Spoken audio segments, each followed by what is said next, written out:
Hey everybody, welcome to etrailer.com. I'm Bobby, and today we're taking a look at the Kuat Sherpa 2.0 here in the back of our 2021 Kia Sorento. So guys, if you're looking for a nice little lightweight option to get your bikes to and fro, this is obviously going to be one of your better choices, of course. Now, the Kuat Sherpa is one of your more premium bike rack carriers. What that means, of course, is going to be a little bit more on that expensive side. However, you're going to need a lot of great features to go ahead and make sure that you are getting your bike safely to your destination. Now, of course, it does look very stylish as well. Kuat, always concerned with how they're looking, of course, and if you ask me, looking pretty good here today.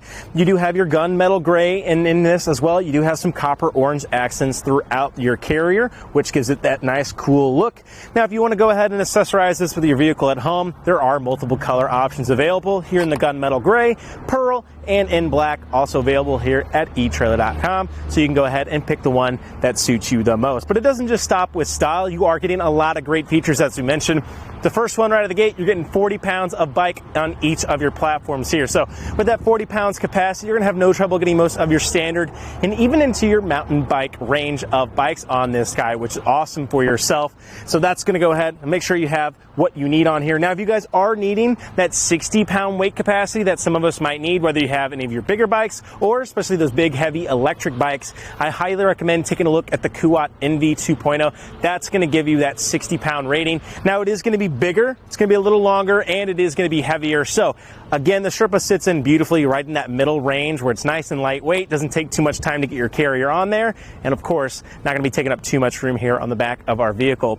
Taking a look at the platform though itself, you can see we have a nice little kind of mid-range platform here for ourselves. Now, it's not going to be the longest one out there. Again, that's where we kind of have that NV for, but this guy gives you that great little middle line. So you do have this nice little oscillating back wheel holder here, so your rear wheel is going to be held by this. You do have this being able to oscillate just like so, and that's great if you have a longer bike on here. It actually can hang off just a little bit. Now, if you're only making contact right on the end of here, you might have too long of a bike, but when I say you actually have that little bit of room there, and on the inside of these plastic strips as well, you have a little bit of rubber matting on the inside there. That's going to be nice when we actually tighten that down just like so. Not going to be doing any damage to our rims, and they won't be skating, causing any kind of friction damage. On the front too, you do have this nice little front wheel holder. I really like how this guy works. A, because it can fold down out of the way and kind of not be so much of an eyesore, but B, you get a really nice front wheel chalk on here. So when we get our bikes mounted and we bring this down into position, that's going to do a great job of securing that front wheel. And that also allows us to have those slightly longer bikes. If they are just hanging a little bit more towards the edge there, you still have a nice little blocker right here that's actually holding onto that front wheel. I'm gonna go ahead and just bring these arms down for ourselves. And now, talking about how that front wheel holder works as well, of course, you just need one good wheel. What that allows us to do, of course, carry our carbon frame bikes here as we're not having frame contact. And sometimes bikes that have some irregular frames have a hard time accessing and utilizing your carrier's holding system. But of course, as long as we have one good front wheel here today, we're going to have no trouble of getting our bikes to our destination. Now, one awesome feature about the Sherpa is its ability to actually tilt away while our bikes are still on our carrier. To do that, I have a little lever right here in the middle I need to access, and all I have to do, pull that towards me and allow my carrier to angle down towards the ground. Now, that might be a little harder to do with that second bike on there, but as you guys can see, you usually kind of have pretty good spacing between your wheels, of course, to access that. That's going to go ahead and allow me to come right up to my hatch here. I have a little button, and I just need to go ahead and open it. As you guys can see, we're not too close here on our handlebars. That's one thing I'm always worried about. So even if you had longer handlebars than us, I think we're going to have plenty of room to actually open this guy up. Now I can get in here. Now I can get those coolers, bike helmets, anything I might need from the rear of my vehicle here. Can be a nice little spot too to go ahead and sit. Now you are sitting a little high up here in the Sorento, but you can always use your carrier to go ahead and change your shoes. That's going to be great, of course, if you're at the trailhead. And one thing that's awesome about it too, guys, you have access to your cargo with your bikes on there. That becomes great if you have any kind of gas stations or any quick little stops you're making to your destination, and that way you don't have to unload your bikes every time. And what's great about that too, they actually will be nice and secured to your vehicle utilizing your little included locking core here. So it doesn't have a cable lock. All we got to do, run that through both of our bikes, plug it in right there, and therefore it's going to be nice and secure. So I do like how that works, and then we're not fighting our cable lock and everything undone and having to undo all our security measures that we had just to access the back of our vehicle. So that is awesome to see. Well, it doesn't take us too much time to get the bike off. To do so, I'm just simply going to unlatch my back wheel here, utilizing that little lever system. And that does bring me to my last hold here on my bike, which is going to be our front tire hold. I want to make sure I'm holding onto my bike. I don't want that tilting into my vehicle or myself to cause any damage. And then I simply press in on my button here, bring my arm up to the side. Now I can grab my bike and I'm all ready to ride. So mounting it becomes just as easy, guys. You just simply want to walk it into position. One thing I really like about the Kuat here, you can just simply walk it right up. You get a pretty good spacing here. The platform doesn't extrude too much, so making it hard to get your first set here. So even if you did have a 40-pound bike, you guys can see my right leg just kind of goes right between that arm. Gives me a nice base to actually get it set in there. The only thing to look out for is this strip right here. All you guys need to do, though, simply get your wheel set, kind of lift up in there, and it actually kind of works out great of just being right where you want it to be.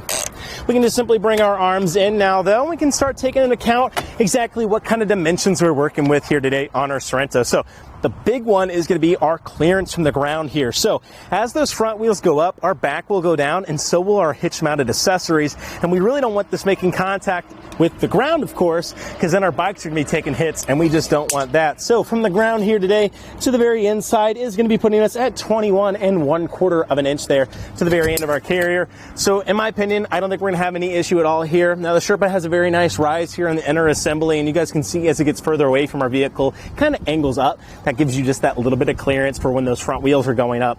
So that's going to be very nice for ourselves. I don't think we're going to have any contact. The only thing I would say, if you have a very steep terrain approaching, maybe it's something to be considered, or I guess maybe if you're doing a little off-roading in your Sorento, but I don't think too many of us are going to have that issue. So definitely something I'm not going to be too worried about. One thing we do want to look at, though, is how much length we're adding to our car. Now the Sorento's not the longest vehicle out there, but we can definitely go ahead and see exactly what we're working with. From the rear of the bumper here today to the very end of the carrier is going to be putting us, looks to be right at 31 1/2 inches from the back of our vehicle. Now that's definitely not too much length that's being added, and we have a way of quickly shortening it down. So maybe we want to go ahead and pull our car in the garage, or just need a little bit more maneuverability when we are parking at the trailhead. To do that, I'm going to come right back up to my lever I was utilizing earlier. Simply pull that to me, and instead of dropping it down, I'm going to bring it up towards my vehicle. That's going to go ahead and lock it right here in this position, and I really do like how this locking system works. As you can see, there's barely any movement in it, and I'm only seeing maybe like 1/4 of an inch of movement there, and I'm not hearing it or feeling it. So as we're driving, it's definitely going to be a null factor for us, and we're definitely not going to experience any issues with it.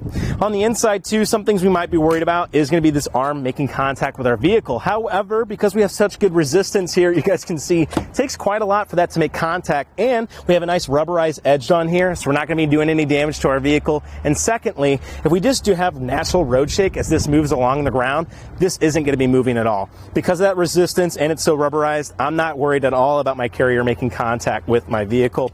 So we can go ahead and see exactly how much length we shaved down with that maneuver, though. So from the back of our vehicle now to the very end is putting us right under 14 inches there, guys. So already more than half that length has been cut down. Now we shouldn't have any trouble getting this in the garage or parking it where we need to. Moving our way to the inside here, you can see we do have a 2-inch shank here today, allowing us to use our 2-inch hitch receiver. Now we do have a little locking core that's been included on there. Now that will be key-to-like to that locking core that is on our platform. So if you're like me, a little forgetful, you'll always have a spare, which is great. And it is just a little alignment pin. A lot of where our all of our anti-rattle device is going to be located right here on the end. What this is doing is tightening a cam on the inside here to our shank, bringing this all in line to one system, taking all that shake and play out. That way we have a nicer, smoother ride for ourselves. So as you guys are going to see, as I give this guy a shake, it's going to be shaking the entirety of the vehicle, as you guys are seeing right there. And that means we're all in line with one system, making for a nice, smooth ride for ourselves, our bike rack, but especially our bikes. And one last little thing about that, it does have a little Allen bolt insert there, or sorry, Hex Bolt insert. And all you got to do, tighten that puppy down. And what that's going to do, allow you to have those long road trips where you're not checking it every 50 miles or so. Now, if you're just taking this out on the weekend, just going up to a local park, hand tightening it is going to be perfect for yourself. As you guys can see, it really brings it in line just with a hand. But if you're really looking for those long road trips, it just helps combat that natural road shake that you're going to have over miles and miles. Again though guys, the Kuat Sherpa is a nice little lightweight option. It's extremely lightweight, so it makes it really easy to take this on and off as well. Not going to be too hard to get it mounted, and B, you're not adding too much weight to your vehicle, which is great.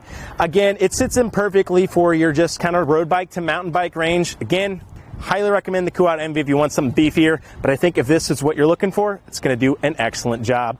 Well guys, I think that about does it for our look at the Kuat Sherpa 2.0 here in the back of our 2021 Nissan Sorento. I'm Bobby. Kia Sorento, guys. I'm so sorry. Here today at etrailer.com. I'm Bobby. Thank you for watching.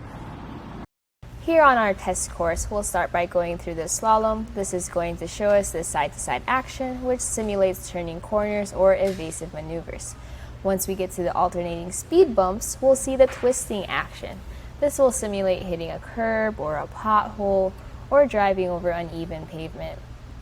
Now lastly, we're going over some full speed bumps, and we can see here the up and down action. And this will just be like driving in and out of a parking lot, garage, or driveway. So we can see here how the bike rack moves with our truck.